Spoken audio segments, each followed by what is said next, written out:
from the local station. This is Weather Authority Weekday. Good morning and welcome to Weather Authority Weekday. We are so happy you're with us today. We are going to start on a bit of a somber note. I'm sure you've heard or read all about Camp Mystic, that summer camp, the all-girls Christian summer camp, where we now know that 27 campers and counselors have died in the weekend flooding. Devastating news. This has been very sad to cover and to read more about. It's just so awful. I can tell you this much.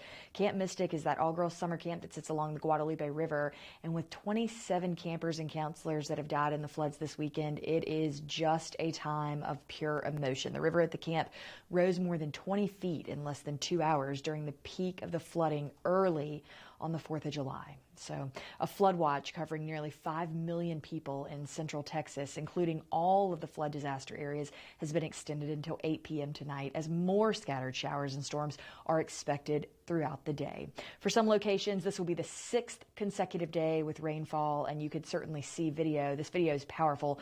It shows you how quickly that river filled up and how quickly that flooding occurred. At least 82 people in total have died, and dozens are still missing after devastating floods hit central Texas in Kerr County. It was the hardest hit area, and at least 40 adults and 28 children have officially been killed.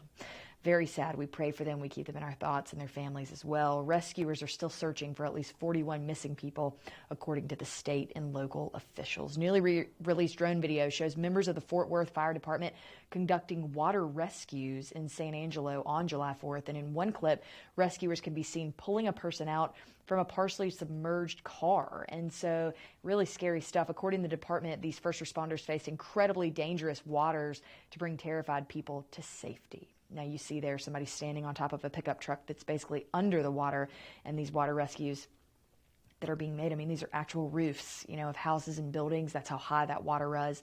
We're going to continue to follow this developing story today on air and online at news4jax.com. As that water rushes in, it's very dangerous. Things like this can happen with the blink of an eye, and they can take out a lot. And we've seen that happen there. But again, I just want to extend thoughts and prayers. And I know everybody says that, and it's really a tough time. But Camp Mystic, that is absolutely devastating news. And we're certainly thinking of all the families of those children that are deceased.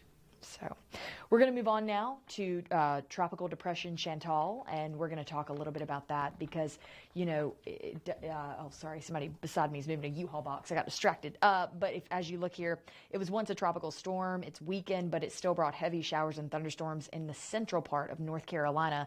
Chantal was downgraded to a tropical depression, but it really dumped all that rain as the outer bands of the storms moved inland. And Orange County, I believe, was an area in North Carolina that got hit pretty hard.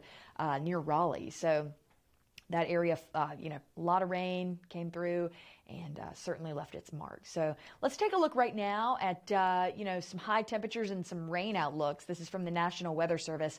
We're looking at these forecast highs today to be in the 80s and the 90s, and you are looking at percentages of rain to come in. You can see there Fernandina Beach into Jacksonville, St. Augustine, Gainesville, Live Oak, Statenville, and then you look up in Jessup. Still some rain chances up there as well. It's your run-of-the-mill summer-like pattern, showers and storms in that high heat of the day. They really kick up. But take a look at the 7-day forecast, and you'll see this rain really doesn't let up much. We're going to have temperature highs in the 90s, lows in the 70s, with 50 to 70% chances of rain throughout the entire week. Getting heavier Wednesday to Sunday, by the way. So that's certainly something that we'll be keeping an eye on. The heat is really the story today. I want you to really monitor yourself for heat exhaustion, heat stroke, heat rash, anything. They say, the National Weather Service says if you work outside, say you're in construction, you're very layered up. So it's a really good idea to just give yourself, if you work outside for an hour, give yourself about a 20-minute break and make sure you're drinking plenty of water. It's going to be key to your health. It's paramount to stay safe out there. And I just think it's really necessary to do so. So, take those breaks. And if you wet your wrist, just like that, you just put water on your wrist. It cools your whole body down. I learned that playing tennis in college. It was a fun fact, and it really did work. So do whatever you can to stay cool. And that's what we want to see out there. I do want to show you a video of a turtle in a swimming pool. And this is pretty cool. A resident of Jupiter Island recently reported a large sea turtle in their saltwater swimming pool. Wildlife rescuers, along with FWC, were able to safely remove the adult female loggerhead, give her a health check, and successfully release her back into the ocean.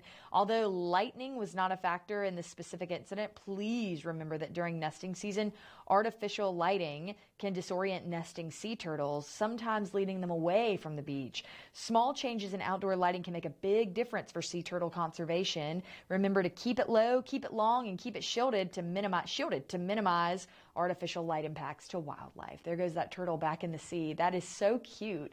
Probably love that saltwater pool so much and really enjoyed herself. So yeah, I think that's great. We are going to come back right after the break and we will talk a little more about your forecast. Welcome back to Weather Authority Weekday. We are taking a look right now at some tips for you to be ready for the beach. Rip currents and dangerous waves. I want you to know you swim at beaches with lifeguards and you never swim alone. If you're caught in a rip current, don't panic. Call for help and swim along the shore.